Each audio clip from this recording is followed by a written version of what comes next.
Muy bien. Buenos días. Gracias por vuestra venida a esta conferencia, que va a ser la tercera conferencia que organizamos desde la Cátedra Fisabio, que es una cátedra conjunta entre la Fundación y la Universidad de Valencia. Las conferencias suelen estar más orientadas a, digamos, política biomédica, y las dos anteriores ya fueron, digamos, en esa perspectiva. En concreto, la anterior tuvimos la asistencia del que hasta hacía poco había sido director del Hospital Clínic de Barcelona, y la de hoy, que correrá a cargo, como luego voy a introducir, al profesor Salvador Moncada.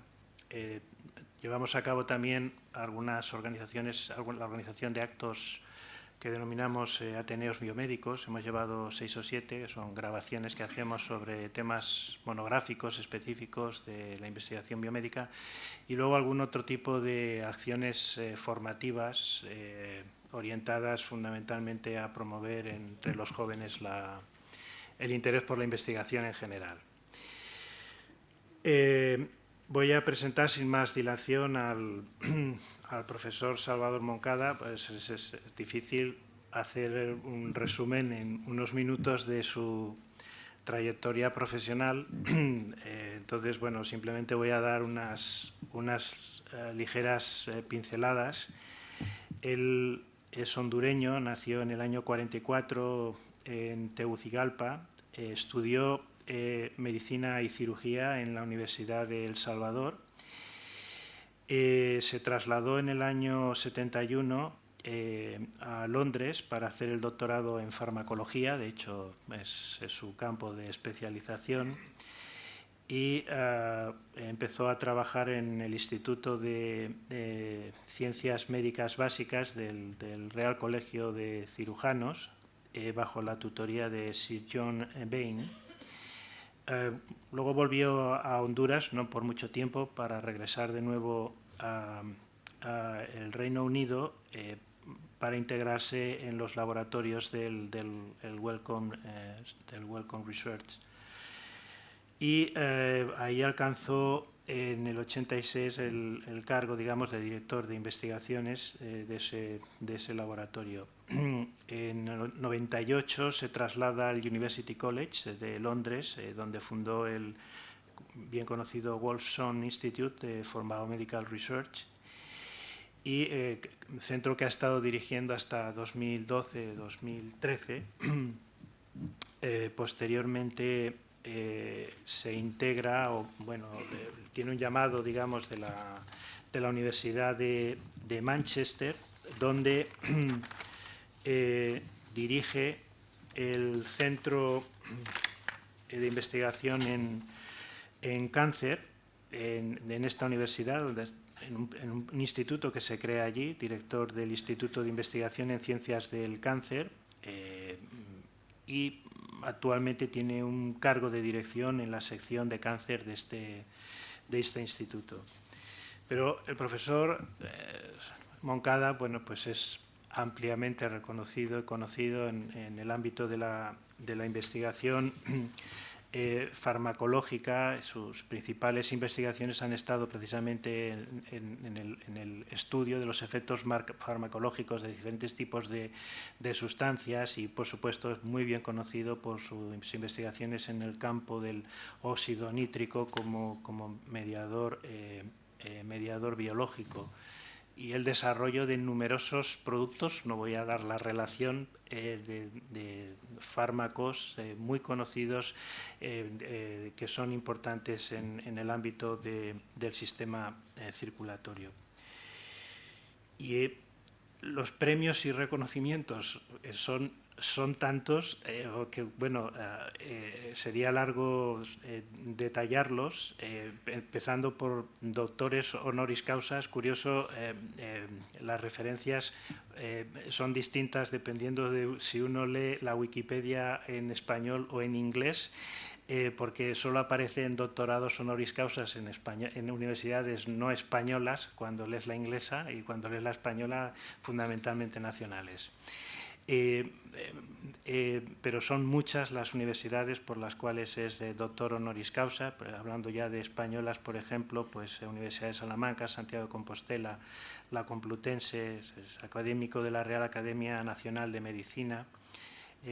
También es miembro de la Academia Nacional del INSEE en Italia. Es miembro de varias sociedades científicas, pero fundamentalmente remarcar la Academia de Ciencias de los Estados Unidos, es fellow de la Royal Society, etcétera, etcétera. Y premios, bueno, me va a permitir el profesor que no los mencione porque son tantos, hay muchos muy relevantes, conocidos por nosotros así de inmediato, pues el premio de investigación Príncipe de Asturias. Recientemente nos comentaba que viene precisamente de estar en el comité para el último de los premios en investigación científica que ya se han otorgado. En fin, yo creo que es un privilegio el tenerlo aquí. Yo le agradezco mucho que haya decidido visitar el centro. Fisabio, la fundación, le hemos mostrado un poco las dependencias, no las ha llegado a ver todas, pero bueno, tendrá más oportunidad de venir porque tiene casa en Valencia, lo cual es una cosa, iba a decir, yo lo sabía por el profesor Esplugues, pero bueno, nos lo ha confirmado hoy. Particularmente le interesa mucho visitar el mercado, a donde recurre con frecuencia para comprar productos supongo de muy buena calidad. O sea que para nosotros es un privilegio saber que lo tenemos aquí. O sea que espero que podamos contar con él en alguna otra ocasión para que nos visite. Bueno, yo le voy a dejar sin más. Después de la conferencia tendremos un turno de preguntas en relación con la temática que nos va a presentar, que pueden ser preguntas de cualquier tipo y naturaleza. Algunas ya las tenemos preparaditas y bueno, espero que sea instructivo aquello de lo que nos va a hablar. Entonces, don Salvador, cuando usted quiera. La verdad es que he pasado la mayor parte de mi vida haciendo investigación de laboratorio. Pero hace unos 4 años la Universidad de Manchester me invitó para que fuese a la universidad a trabajar como asesor del decano de la facultad en programas estratégicos. Era un título así muy difuso y muy amplio. Y me dijeron, venga, y aquí mira lo que hay, y nos dice qué es lo que quiere hacer. La verdad es que no fue tan fácil porque después de estar 3 o 4 meses, el decano me pidió que me hiciera cargo del Instituto del Cáncer. Yo nunca había trabajado en cáncer. Me dijo que tenía suficiente experiencia en la industria farmacéutica y que ese problema parecía mucho más complicado que la industria farmacéutica, que querían reorganizar el Instituto de Cáncer. Y eso es lo que hice en los siguientes 3 años. Y al final de eso, cuando creamos un área mucho más amplia de trabajo de cáncer, que incluía la universidad, el Servicio Nacional de Salud y el trabajo hecho por una fundación de caridad que se dedica específicamente a la investigación de cáncer, que es el CRUK, el Cancer Research UK. Cuando se hizo toda esa estructura grande, me pidieron que yo hiciera la coordinación de eso, que es una cuestión muy interesante porque abarca una interacción muy amplia entre la universidad, el Estado y la estructura de caridad. Pero esa trayectoria me permitió ver, cosa que no había visto nunca, la forma en que nos enfrentamos a este problema del cáncer. En esta sociedad en la cual el cáncer se está convirtiendo en una de las enfermedades más importantes, prácticamente de proporciones epidémicas, ¿cómo lo vemos? ¿Cómo lo tratamos? ¿Y qué es lo que hacemos con respecto a eso? La conclusión a la que he llegado, que es lo que les decía, que ustedes la saben, es que si es que vamos a resolver este problema que tiene proporciones enormes. La única forma de hacerlo es tratar de reducir el peso específico de la enfermedad. Y la forma de reducir el peso específico de la enfermedad es previniendo y haciendo tratamiento temprano con la intención no de manejar, sino que con la intención de curar. El diagnóstico temprano del cáncer da la posibilidad de un tratamiento temprano que es curativo muchísimo más veces que el tratamiento posterior, que obliga a un seguimiento que es cada vez más caro. Esa es la única forma a través de la cual, previniendo y tratando temprano, vamos a reducir el peso específico de la enfermedad a tal punto en el cual nosotros podamos destinar los recursos necesarios para tratar los pacientes que efectivamente se enferman y que tienen que ser seguidos cada vez por periodos más largos. El tratamiento del paciente que sobrevive cáncer es cada vez más largo, es cada vez más sofisticado. Hay nuevas técnicas, nuevos métodos de diagnóstico temprano de la reincidencia de la enfermedad, al punto que se está convirtiendo en una situación que por lo menos en Inglaterra se convierte en impagable.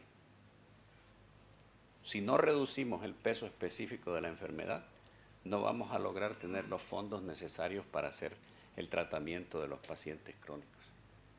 En Inglaterra, en este momento, se calcula que 1 de cada 3 personas va a tener cáncer en algún momento de su vida. Y para el año 2030, 2040, 1 de cada 2 personas va a tener cáncer en algún momento de su vida. De esos, en este momento sobreviven, la gente que se diagnostica de cáncer, sobrevive aproximadamente la mitad por más de 10 años. Y en los próximos 20 años se calcula que van a vivir más del 70% de la gente que se diagnostica con cáncer por más de 10 años. Y uno de los grandes problemas que existe en esa situación es el seguimiento y el tratamiento, incluyendo el tratamiento de los efectos colaterales del tratamiento del cáncer. Al punto, por ejemplo, que en el área cardiovascular, la gente que se dedica a enfermedad cardiovascular está cada vez viendo menos enfermedad cardiovascular porque se ha tenido mucho éxito en la prevención de la enfermedad cardiovascular, pero la incidencia de gente con efectos colaterales secundarios cardiovasculares al tratamiento del cáncer está aumentando, casi sustituyendo lo que tenían antes de tratamiento de enfermedades cardiovasculares. De tal manera que hay una cruce en el cual la enfermedad cardiovascular continúa, pero ya no como uno de origen genético o de estilo de vida, sino en parte, en una buena parte, como resultado del tratamiento que se hace contra el cáncer en estos pacientes que sobreviven por un periodo largo. Esas son las conclusiones a las que llegué, y como no estaba con nadie de salud pública, sino que con médicos e investigadores, cuando empecé a llegar a estas conclusiones parecía que no entendían lo que estaba diciendo. Y cada uno quería hacer lo que estaba haciendo, obviamente, su investigación de laboratorio o tratamiento de sus pacientes. Pero poco a poco la mentalidad se ha ido cambiando. Y lo que quisiera hacer es contarles la historia de lo que estamos haciendo en Manchester, porque tiene unas características interesantes con respecto al acercamiento, no solo al problema de la enfermedad en general, sino que al problema específico del cáncer, que es lo que voy a discutir. Lo que voy a enseñarles son una serie de, tiene dos partes. Unas diapositivas que quiero enseñarles la estructura que estamos montando, que es una estructura de colaboración entre universidad, Servicio Nacional de Salud y estructuras de caridad trabajando en cáncer. Es una estructura que funciona ya y que empieza a extenderse, como lo voy a describir, para que vean el contexto en lo que se está trabajando. Y lo segundo es una charla que di en la primera reunión que tuvimos, que fue la primera reunión en Inglaterra dedicada específicamente al tratamiento de la prevención y al diagnóstico temprano del cáncer. Y es la introducción que yo hice a esa conferencia. El contexto es interesante, porque en Inglaterra hay un Servicio Nacional de Salud que se creó en 1948, que es una estructura monolítica que mira y que cuida de la salud de toda la población, que tiene un presupuesto central y que maneja todo a un nivel muy centralizado. Pero hace algunos años empezaron a pensar que valía la pena descentralizar el presupuesto del Servicio Nacional de Salud y pasarlo a las comunidades. Y el primer experimento que se está haciendo es pasar la parte de presupuesto de salud que estaba dedicada al área de lo que se llama el Gran Manchester, que es la ciudad de Manchester y los alrededores, que es una población de alrededor de 2.7 millones de habitantes, y pasarle lo que les toca, que es de un presupuesto total nacional de cerca de 100 billones de libras esterlinas, son billones anglosajones, para 53 millones de personas que tiene el Reino Unido, y devolverle a Manchester 6.000 millones para que haga lo que quiera y organice como quiera el Servicio Nacional de Salud en esa área. De tal manera que se ha dado la oportunidad de una discusión desde el principio, de decir, bueno, ¿qué es lo que efectivamente queremos hacer y cómo podemos hacerlo?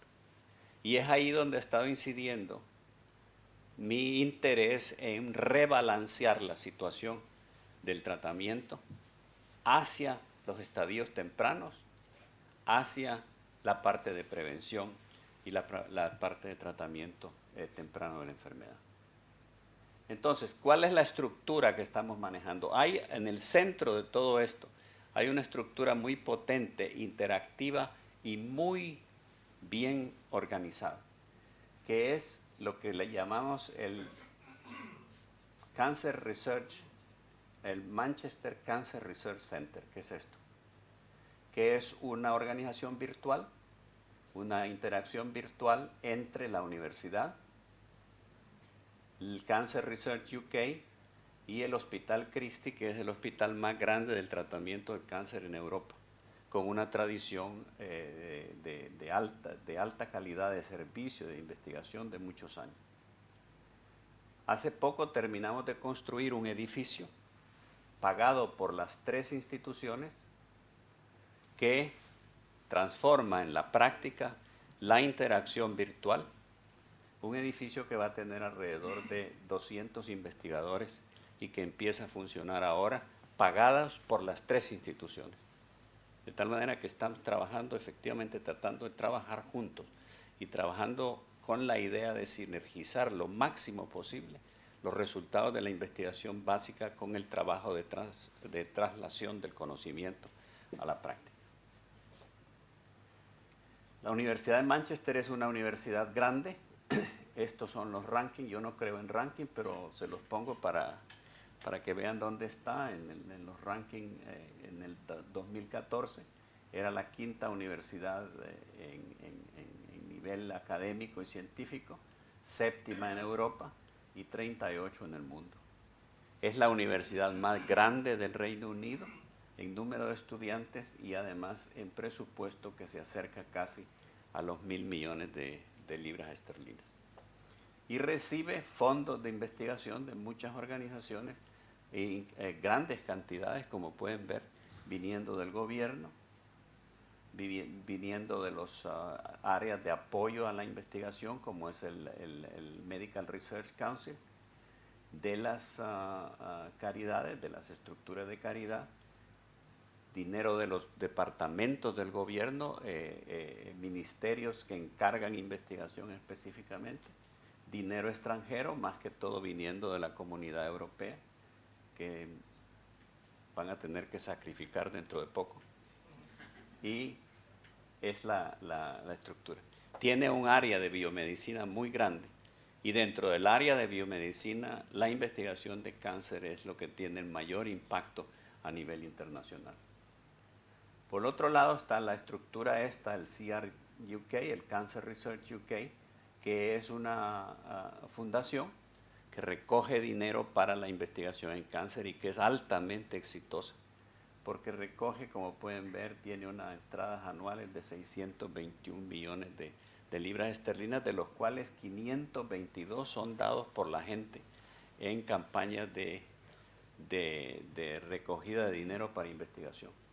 Y la investigación fundamentalmente la hace en 5 institutos que han creado y que financian totalmente.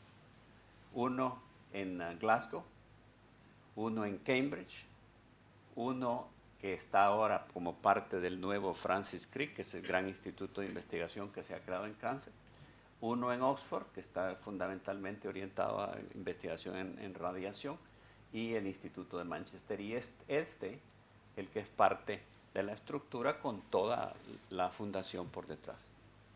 Y finalmente el Hospital Christie, no sé si ustedes lo conocen, pero es un hospital muy prestigioso, es un hospital con mucha historia y es un hospital que en este momento tiene no solo la cobertura más grande de población de enfermos de cáncer como centro de referencia terciaria en Europa, sino que además tiene uno de los centros de investigación de cáncer, de ensayo clínico más grandes de Europa. Estos son algunos de los hitos históricos hechos en el Hospital Christie. El uso de rayos X para el tratamiento del cáncer en 1901, el radio en 1932, el tratamiento diseñado en Manchester se vuelve internacional, el primer estudio con Stilbestrol y así sucesivamente. Es decir, que estamos hablando de una institución muy potente, además muy moderna, que tiene como núcleo central una especialidad reconocida internacionalmente en el área de radiación oncológica. Ese es el centro de la estructura. Alrededor de ese centro, lo que estamos poniendo, estos son cosas del Christie todavía, que es el Medical Research Council, se ha hecho otra federación más amplia, que es la federación que junta la universidad y 5 hospitales de la ciudad de Manchester. Y eso se llama el Manchester Academic Health Science Center, que es una colaboración entre la universidad y estos hospitales en todas las áreas, y yo solo me voy a referir a lo que estamos haciendo en cáncer, pero está sucediendo en enfermedades cardiovasculares, en enfermedad mental, etcétera, etcétera. Entonces, eso lo que hace es extender el trabajo de este centro, de las 3 instituciones, con estos hospitales que están aquí, que son varios de los hospitales de Manchester, incluyendo, como les decía, los hospitales de las diferentes áreas de la ciudad y la universidad, que está jugando un papel fundamental en la coordinación del trabajo de investigación, no solo de investigación fundamental, sino de investigación translacional en el área de cáncer. Y por último, lo que queremos hacer alrededor de eso es vincular los hospitales regionales de la zona del noroeste de Inglaterra. De tal manera que vamos a tener una estructura que puede mover cosas de la investigación fundamental al trabajo translacional, al área de servicios y finalmente al área de la población en general. Bueno, eso se ve muy bien como estructura y además la gente hace muchos dibujos interesantes que sirven para poner en revistas que tienen brillo en las páginas.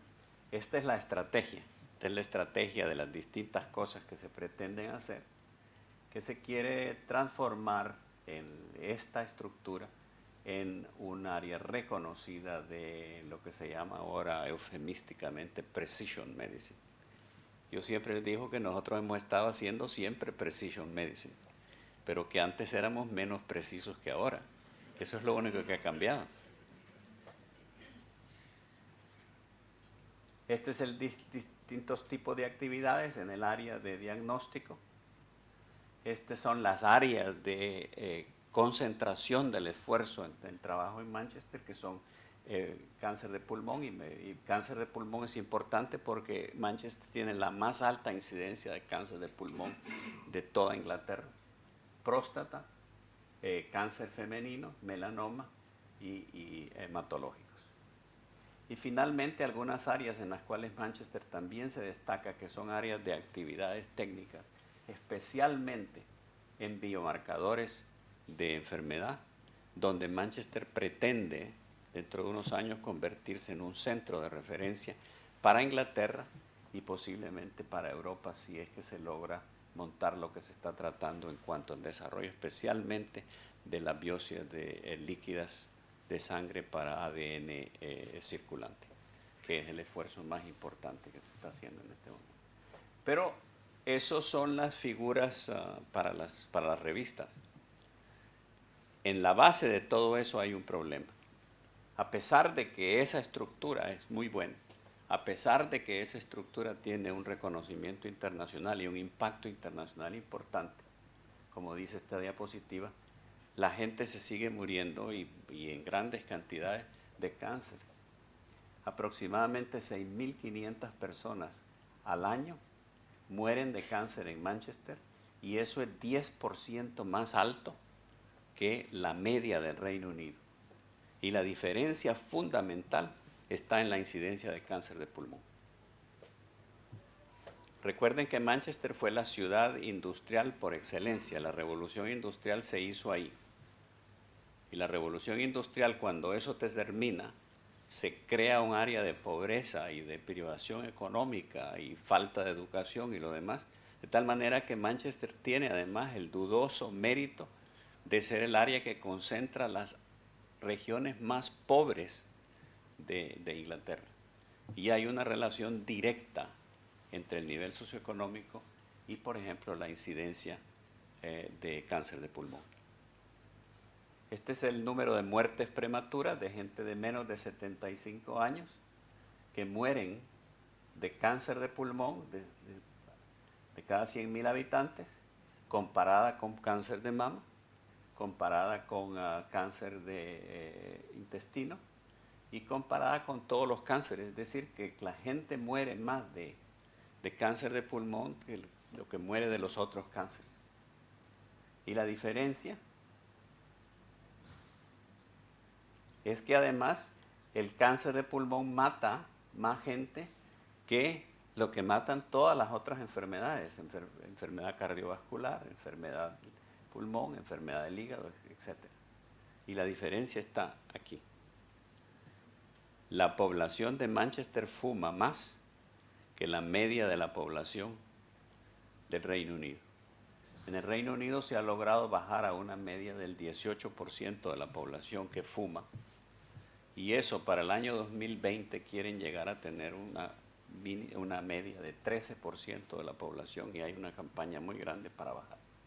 Pero en Manchester, en las áreas pobres, hay zonas en las cuales el 40% de la población fuma todavía.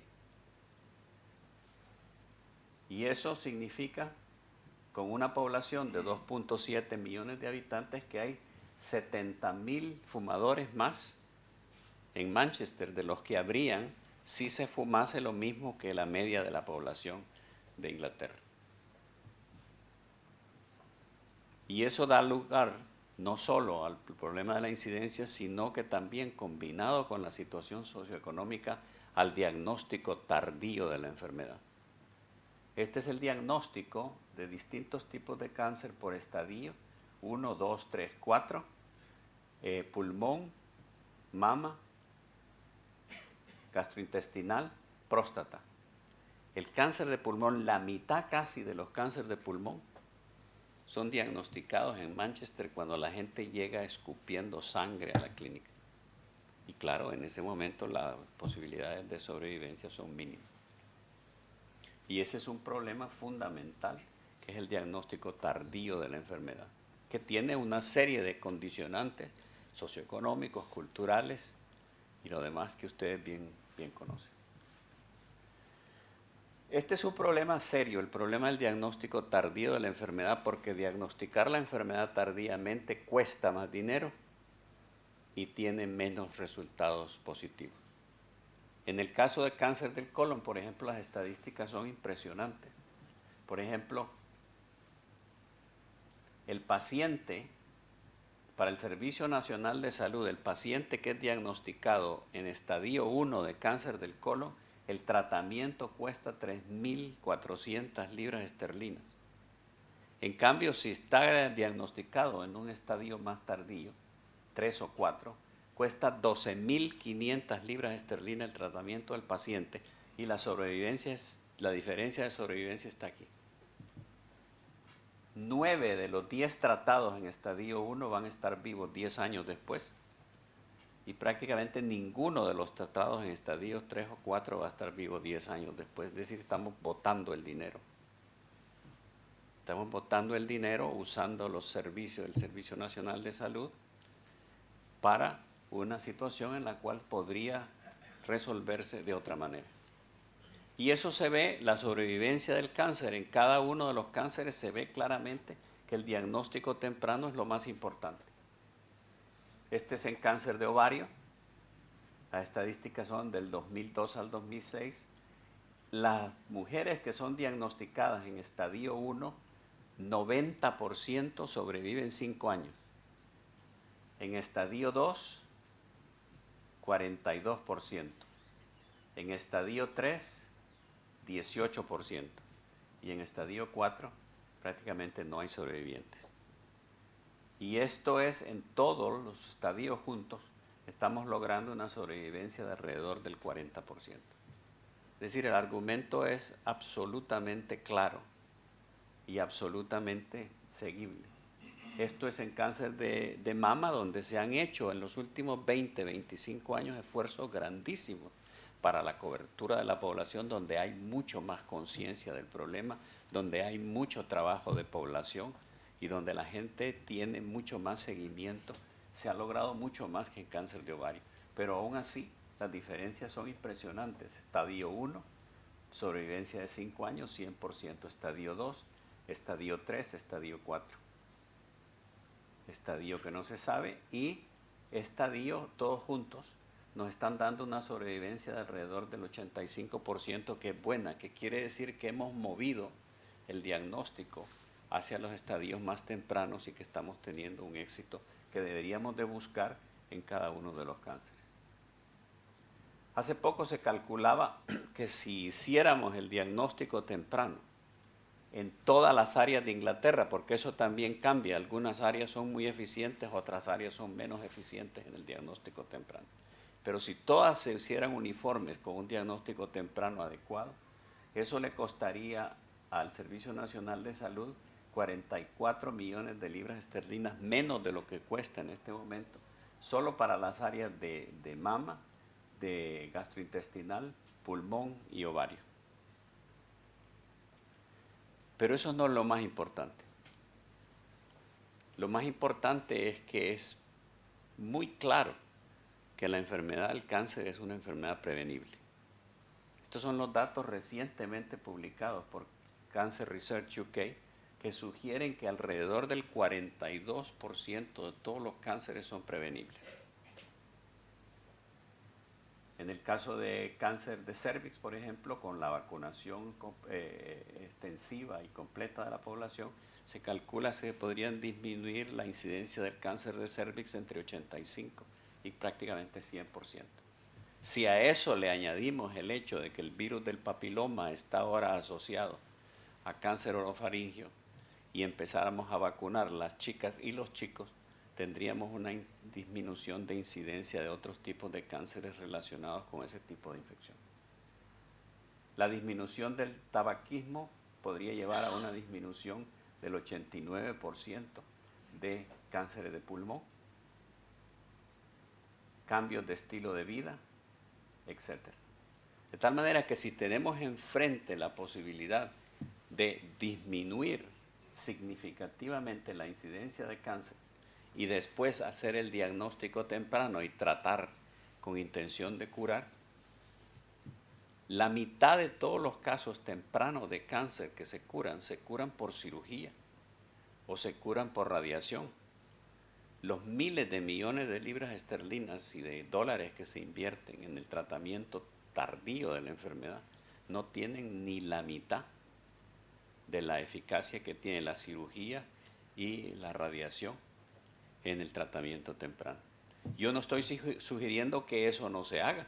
Lo que estoy sugiriendo es que eso debería de hacerse en una sección de la población muchísimo más pequeña que lo que estamos haciendo en este momento.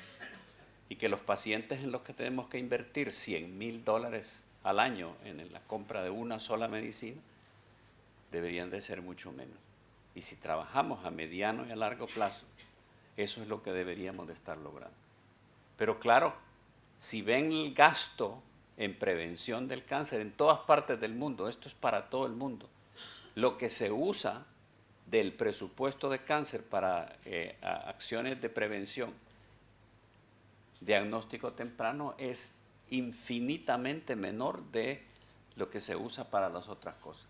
Este es el presupuesto que se gastó en Manchester en el año 2012 para el tratamiento del cáncer, 540 millones de libras esterlinas, de los cuales 3.2 millones, que es el 0.6%, se dedicaron a prevención y a diagnóstico temprano.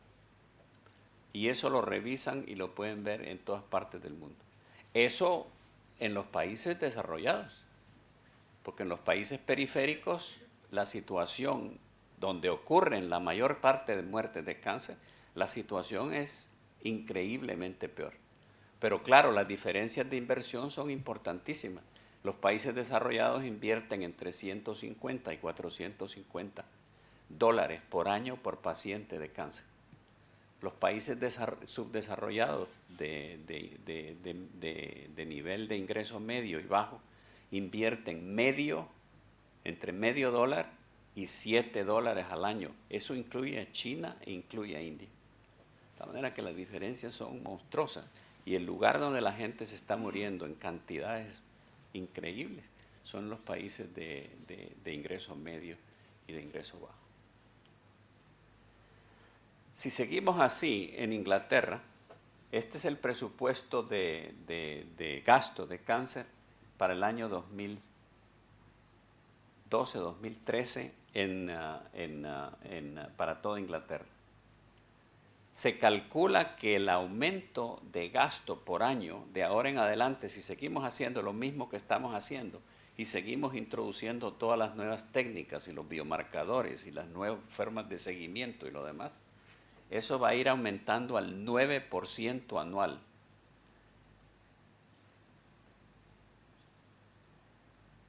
De tal manera que para el año 2020-2021 van a ser 13.5 billones de libras esterlinas.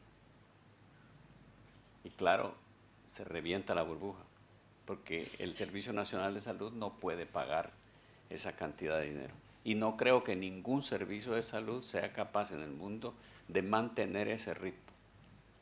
De tal manera que lo que yo estaba sugiriendo, que no tiene nada de nuevo, porque ustedes lo conocen, es que o seguimos como estamos, o se cambia. Se cambia la visión y la acción de una manera radical. Este es el gasto, cómo sucedería si seguimos haciendo lo mismo. La propuesta era mover un poco de fondos hacia las áreas de prevención y tratamiento temprano, con la idea de que el resultado va a ser así. Eso va a significar un gasto adicional originalmente, pero en pocos años se va a ver los ahorros que se logran. Estos son simplemente algunas actividades de las que estamos ya trabajando y tratando de implementar. Una de las cosas más importantes es la población, es la conciencia de la población, el trabajo por fuera de la biomedicina, de salud pública, de epidemiología, campañas de conciencia, y un trabajo fundamental que sería continuar trabajando en la propensidad, tratar de encontrar la propensidad genética del cáncer. Después habría que encontrar poblaciones a riesgo y encontrar los lazos que existen entre algunos factores de riesgo muy importantes. Por ejemplo, en este momento, inflamación seguramente está en la base de la transformación neoplástica en varias formas de cáncer, pero no sabemos exactamente cuáles son los lazos que unen a las dos. Pero en todas las situaciones hay una inflamación que determina el cambio neoplástico. La relación entre el tabaco y la transformación neoplástica, la relación entre la luz del sol y la transformación neoplástica, la obesidad, que es responsable del 20% de todos los cánceres que en este momento están sucediendo. Y esas son los tipos de actividades. Yo creo que hemos pasado mucho tiempo, y si esa es la historia natural de la enfermedad, nos hemos pasado todos estos años tratando desde muy tarde y lo hemos logrado mover un poco hasta acá. Yo creo que el futuro realmente está aquí, en una actividad incrementada en prevención, en tratamiento temprano, y lo que se va a convertir en el área central de trabajo en los próximos 10, 20, 30 años, que es el cuidado de los pacientes que han tenido cáncer y que han sobrevivido. Eso va a ser una de las áreas grandes de investigación para el futuro. Y creo que en la medida en que se rebalancee el trabajo, el área azul-gris va a ir disminuyendo al punto en el cual vamos a poder hacer un seguimiento mucho más detallado y mucho más concreto de los pacientes con cáncer. Esto no tiene nada de nuevo. Eso es el problema. En el año 2002 ya hubo un estudio en Inglaterra que vale la pena leerse porque eso sucedió hace 15 años, que sugería exactamente eso. Y decía al final que si el país no tomaba en serio la prevención, se iban a encontrar con con un peso específico de enfermedades prevenibles, que es lo que estamos teniendo en este momento. Lo que estamos tratando es una población enferma, que en situaciones que son difíciles de resolver, con un gasto enorme. Yo tenía además unos datos que he recogido internacionales, pero que ustedes deben de conocer, porque ya hay estudios que sugieren cuánto de la inversión que se pudiera hacer y cuánto se podría ahorrar en vidas, cuánto se podría ahorrar en inversión real si se hiciera este cambio de balance hacia lo que estaba sugiriendo. No se las voy a pasar porque ustedes las conocen mejor que yo. Muchas gracias.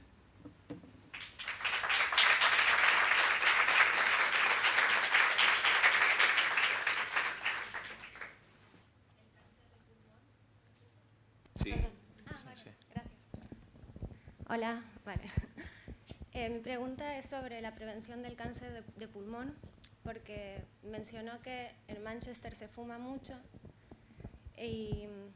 pero también me quedé pensando que es una ciudad que tiene una historia de ser una ciudad muy industrializada desde hace mucho tiempo, y pienso que tal vez la contaminación ambiental sea mucho más elevada que en otros sitios, y la polución en el aire. Y vi que no ha mencionado que haya medidas, o que tal vez las hay, pero quería saber si hay medidas al respecto sobre, no sé si han estudiado a lo mejor la incidencia de cáncer de pulmón en personas no fumadoras, a ver si puede tener alguna relevancia, que supongo que... Bueno, primero la revolución industrial y las chimeneas esas que quemaban mucho y que hacían que la gente... ¿Me oyen o no? Sí, sí. Sí. Y que la gente se pusiera medio de piel oscura, de puro carbón que tenía, eso desapareció hace prácticamente 100 años. Es decir, el nivel de polución ambiental en Manchester no es mayor que la polución ambiental debido al desarrollo industrial que otras ciudades. Manchester se ha convertido en una área de desarrollo de nuevas tecnologías más que todo. Esa es una cosa. Lo que existe en este momento en Inglaterra es polución ambiental, que está creando muchos problemas debido a la cantidad de autos, de coches, de diésel, que están creando una polución ambiental significativa. Pero los estudios en Manchester por el momento no sugieren que eso se haya convertido. Yo le hacía la pregunta a alguien hoy en la visita, que si sabemos hasta cuánto o hasta dónde la polución ambiental está sustituyendo al fumado como causa de cáncer. Y me decía, y creo que eso es cierto, que no sabemos exactamente, que el fumado sigue siendo la causa fundamental de la incidencia del cáncer de pulmón. Que la polución ambiental puede jugar un papel, pero todavía no tiene evidencia de que sea fundamental.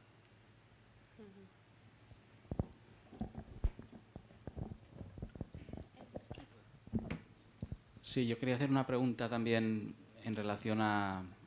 Bueno, me ha parecido muy interesante la presentación y la verdad es que motiva mucho para incidir en este tema, ¿no?, de la prevención y del diagnóstico precoz. Y quería saber si existe realmente algún programa privado en cáncer específicos asociados a... Pusieron la música ya.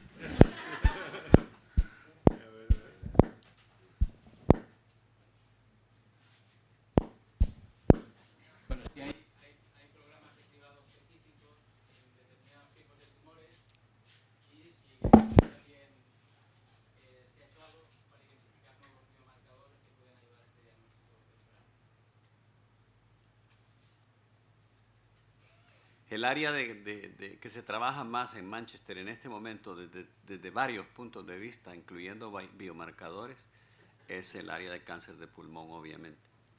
Y hay mucho trabajo en propensidad genética, y en este momento hay todo un programa en población de riesgo, que es la gente que tiene, y eso no sé cómo traducirlo al español, COPD. ¿Cómo se dice? EPOC. EPOC.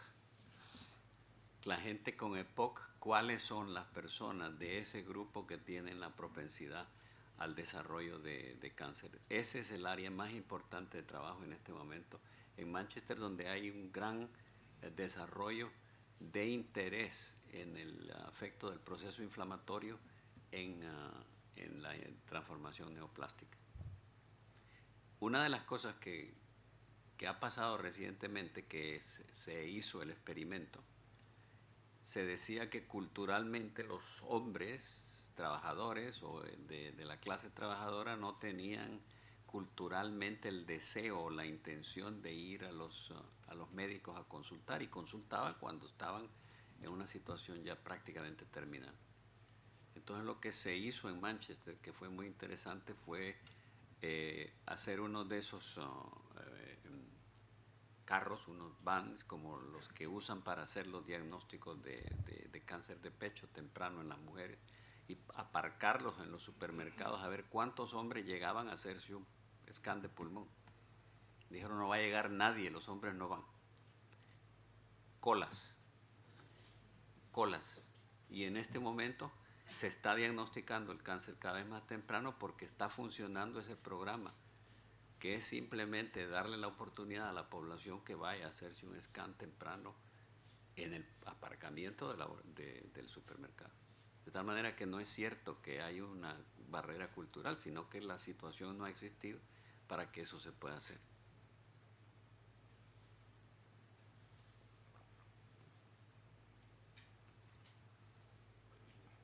Creo que ¿Alguien más? sí, sí. A ver si bailamos. Ya. Cuando le estaba oyendo, hay muchas similitudes y muchas diferencias con España, con la Comunidad Valenciana, ¿no? La tasa de fumadores nuestra debe estar por ahí un poco más alta. Sin embargo, nuestra incidencia de cáncer de pulmón es bastante más baja. Es decir, digamos que hay más elementos, que tampoco creo que la contaminación ambiental sea el determinante, pero hay fenómenos debajo que son tal, ¿no? Son de esto.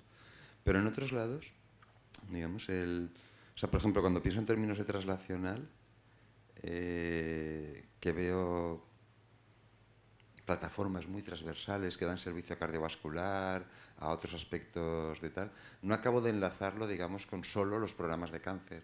O sea, digamos, veo debajo, digamos, veo un programa como muy específico de cáncer y debajo unos mecanismos de genética, imagen, etcétera, que sin embargo son como muy transversales a muchas áreas, no solo, y no sé cómo lo combina. O sea, veo un centro de investigación en cáncer que sin embargo está haciendo cosas que darían servicio a muchas otras áreas de investigación, ¿no? Digamos, no acabo de ver esa combinación, porque a ver, lo veo muy potente en investigación, pero en nuestro caso probablemente tendríamos que combinar las mismas plataformas dando servicios a varias áreas, no solo al área específica. Esta es una segunda pregunta.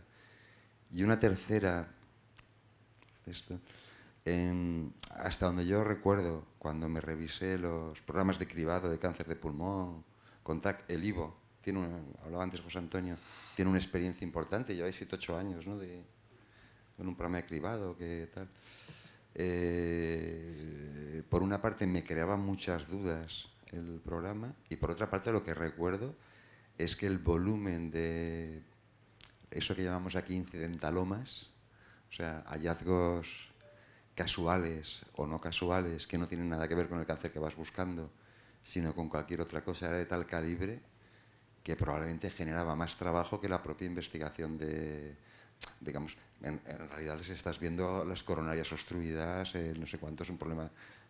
Este TAC está dando un volumen de información que no estás buscando, que acaba generándote un volumen que no necesariamente son falsos positivos, algunos son falsos negativos, pero no veo.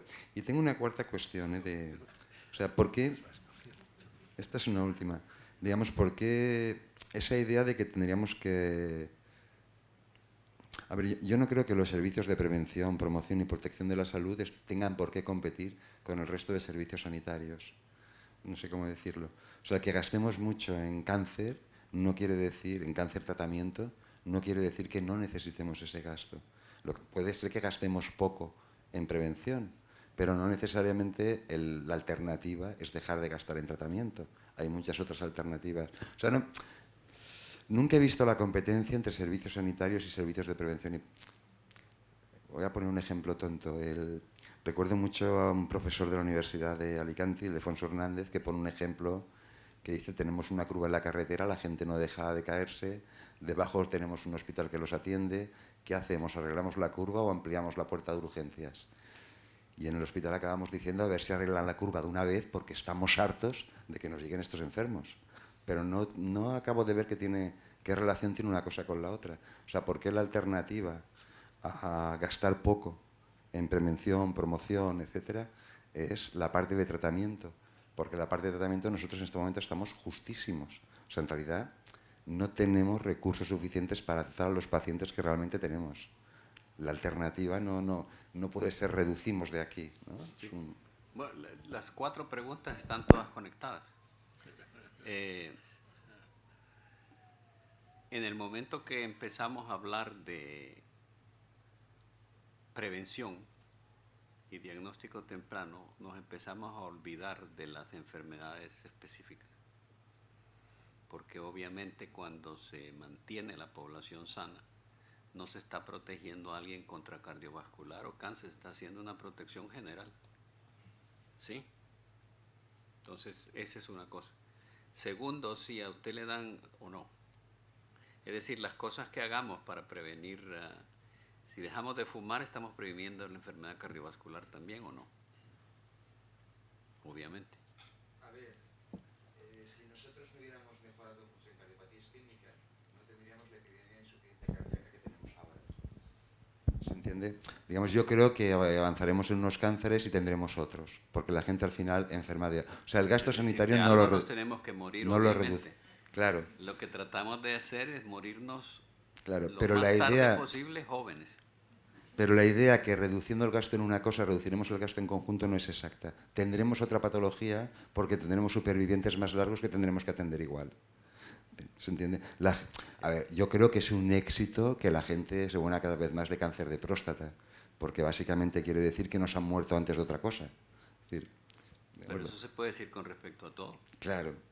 Con respecto a las enfermedades más tardías, pero la idea de que arreglando la cardiopatía isquémica ahorraremos no es cierta. Lo que tenemos es un montón de crónicos, ahora con insuficiencias cardíacas.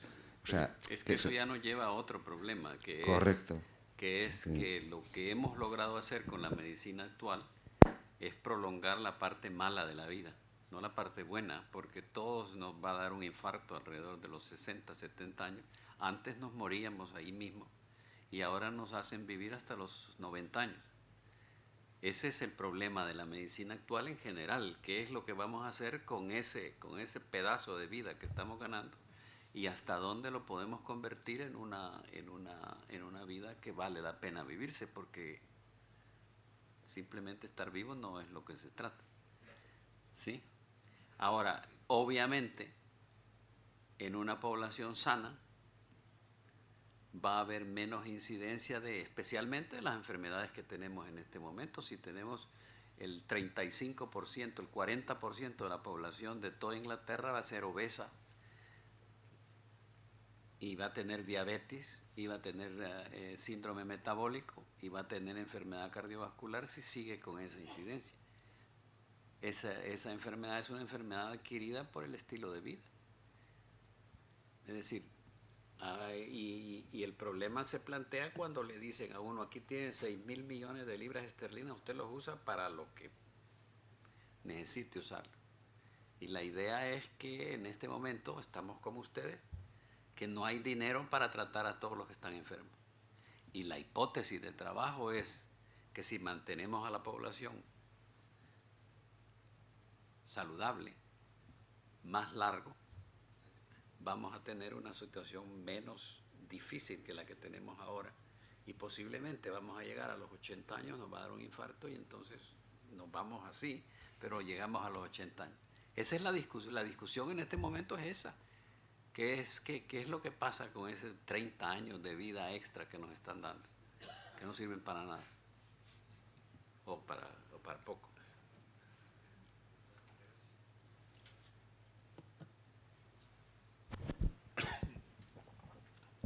Tenía yo una pregunta. Es decir, yo soy novicio en esto completamente, como se dan cuenta. La pregunta es, ¿cuál es la explicación o cuál es la hipótesis de por qué en España se fuma más y se tiene menos cáncer de pulmón que en Manchester, por ejemplo? ¿Por qué?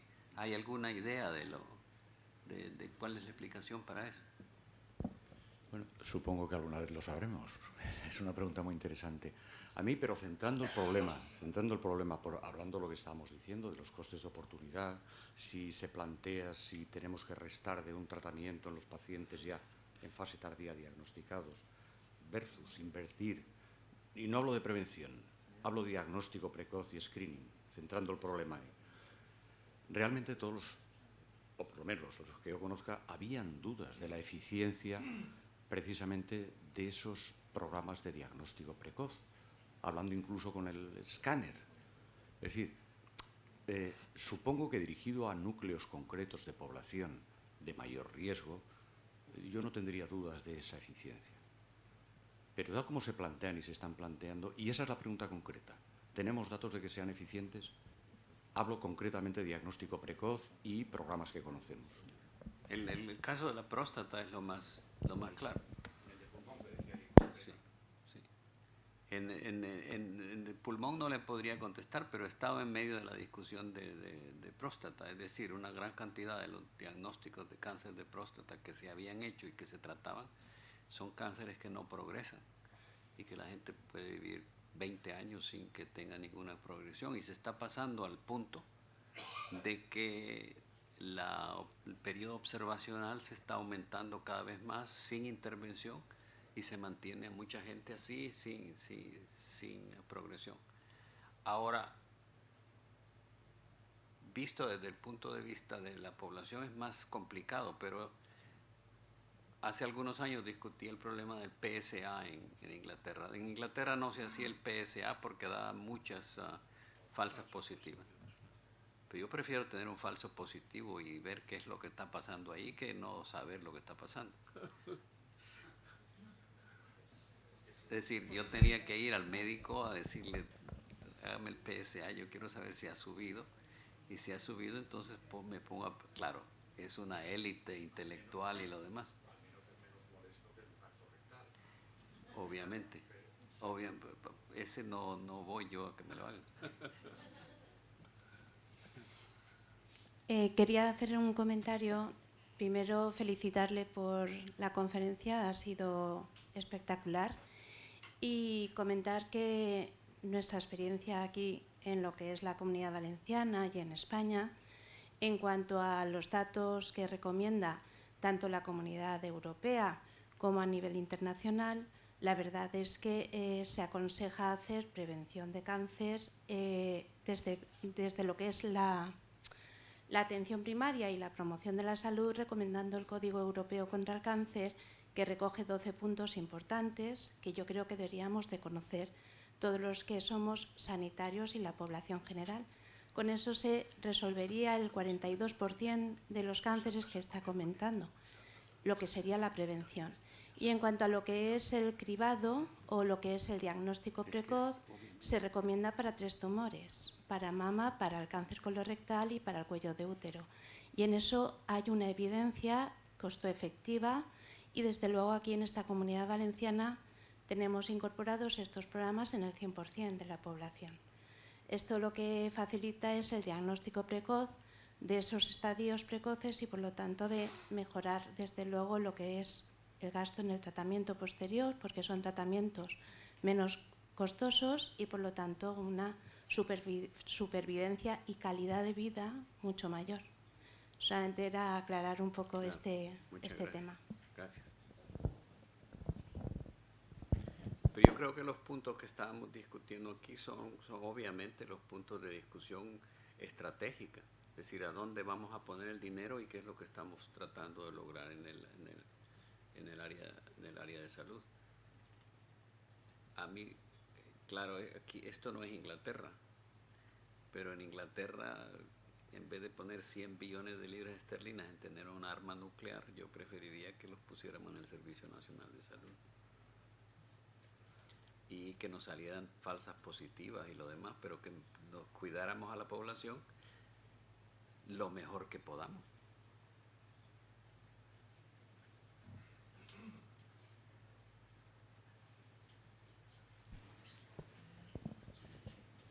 Esto es un poco de esto. El tema de los falsos positivos no es baladí. Una PSA no necesaria lleva a una biopsia no necesaria que tiene complicaciones y en muchos casos a una prostatectomía no necesaria que tiene un 50% de impotencias. Y alguien que no le pasaba nada acaba con un resultado mucho peor que si no hubiéramos hecho cribado. En realidad, en muchos cribados tenemos que pensar los costes, los beneficios, no solo en términos de dinero, también en términos de resultados clínicos para los pacientes, ¿no? Además, por eso requiere cierto juego. Muy pocos cribados tienen, y no es fácil de demostrar, tienen una clara demostración de una relación aceptable costo-beneficio, aunque también entiendo que disponer de un estudio sólido para el que necesitas una población enorme y 25 o 30 años de seguimiento tampoco es una cosa exigible cuando hay suficiente de esto. Pero los problemas de fondo es que esta es una impresión mía, ¿no? A ver, yo creo que la idea, el que alguien venda de que alguna vez vamos a gastar menos en servicios sanitarios es una venta perdida. Nadie se cree esto. Que no gastaremos en lo mismo es verdad, ¿de acuerdo? Que algunas enfermedades las controlaremos mejor y tendremos otras. Esto es verdad, que la gente será mayor y tendrá otras enfermedades y tendrá otras cosas y tal. Pero yo creo, digamos, que nuestros políticos ya, y las historias de todo lo que íbamos a ahorrar en sanidad, curando a la gente, ya se las hemos contado todas, ya se las tragaron todas en su día y esto ya no cuela. O sea, lo que ellos saben, y más en estructuras de costes fijos como es la nuestra, digamos, en realidad nosotros, que no hubiera enfermos de algo, tampoco nos molestaría nada porque seguíamos pagando toda la plantilla que hiciera eso. No sé, al menos durante muchos años, a largo plazo, todos los costes son variables, ¿no? Pero bueno, no básicamente, se podrían hacer otra cosa. En el fondo parece muy, muy difícil que la estructura sanitaria se reduzca porque todos los días estamos inventando enfermedades nuevas, cosas más tecnológicas, cosas más difíciles y cosas que le podemos hacer a gente que antes no hacíamos. O sea, Yo digo que sí que necesitamos generar recursos para la prevención y la promoción, pero mi idea de que vayan a salir de sanidad o que la promesa de que reduciendo algunos cánceres el conjunto de la sanidad costará menos es errónea, y que normalmente en estos tiempos la gente ya está curada de espanto y le cuela poco. Enfermedad es posible, ¿eh? O sea, si reduzco un cáncer concreto, gastaré menos en ese cáncer. Pero lo que no me he gastado ahí me lo gastaré en otra cosa. Sí. Bueno, dos cosas con respecto a eso. Primero, yo creo que en próstata el problema que tenemos es que no tenemos un buen método diagnóstico no invasivo. Es decir, estamos tratando de hacer química analítica con una balanza de supermercado, con el PSA, y eso no se puede. Entonces, lo que necesitamos en próstata es un diagnóstico mucho más específico y mucho más predictivo para no pasar por los pasos que usted señalaba. Con respecto a la otra, yo creo que es una cuestión de valor, es decir, si en vez de gastarnos los miles de millones que nos gastamos en gente de 40 o 50 años que está perdiendo años de trabajo, de familia, de lo demás, nos los gastamos en los de 80, 90 años para que vivan un poco mejor. Yo creo que es un gasto que vale la pena hacer y que el balance vale la pena cambiar. Es posible que no disminuya nunca porque siempre estamos haciendo más cosas, pero hagámoslo en la etapa de la vida en la que vale la pena hacerse y no en la que no vale la pena hacerse. Quizás como investigador más básico, aunque muy vinculado a la clínica, sí que subrayo muchas de las ideas que se ha dicho. Cuanto antes se detecta, es muchísimo mayor la probabilidad para detectarlo. Pero me ha gustado el símil que ha comentado. Es que creo que no estamos haciendo uso de las potentes herramientas que hoy en día tiene, vamos a llamarle así, la biología molecular diagnóstico. Con el PSA creo que no se puede acertar, claro que no. Pero seguramente el día que seamos capaces de incorporar el microma o el metaboloma y podamos venir más cosas, claro que llegaremos a diagnósticos más seguros. Porque en realidad no es una variable, es el conjunto de esas variables. Y eso va a ser fácil, porque con una muestra de orina o con una muestra de suero va a ser posible obtener esa ingente cantidad de información, que debidamente integrada, debidamente analizada, sí que nos clasificará y nos detectará ese tipo de estadios. Por tanto, yo creo que estamos ante la antesala de una revolución desde ese punto de vista tecnológico. No se puede con un tipo de parámetro, no se puede solamente con alfa-fetoproteína diagnóstica. Es decir, venimos de eso, venimos de que el costo era así, que había que hacerlo, pero evidentemente las ideas que ha expuesto y que subrayo van ligadas a un nuevo concepto, a una nueva visión, a otro tipo de elementos diagnósticos que serán no caros, particularmente, ahora lo son, o digamos no están generalizados, pero muchísimo más potentes de cara a la interpretación de la Así lo veo yo, así lo veo exactamente. Es decir, va a haber una revolución en biomarcadores seguramente. La detección, por ejemplo, en líquidos, en fluidos, el DNA, el ADN, nos va a permitir, cuando logremos la sensibilidad y la especificidad que estamos buscando, hacer un diagnóstico muy rápido y muy específico de lo que está pasando. Es decir, estamos de acuerdo con usted, estamos en la puerta de una revolución hacia la prevención y el diagnóstico temprano.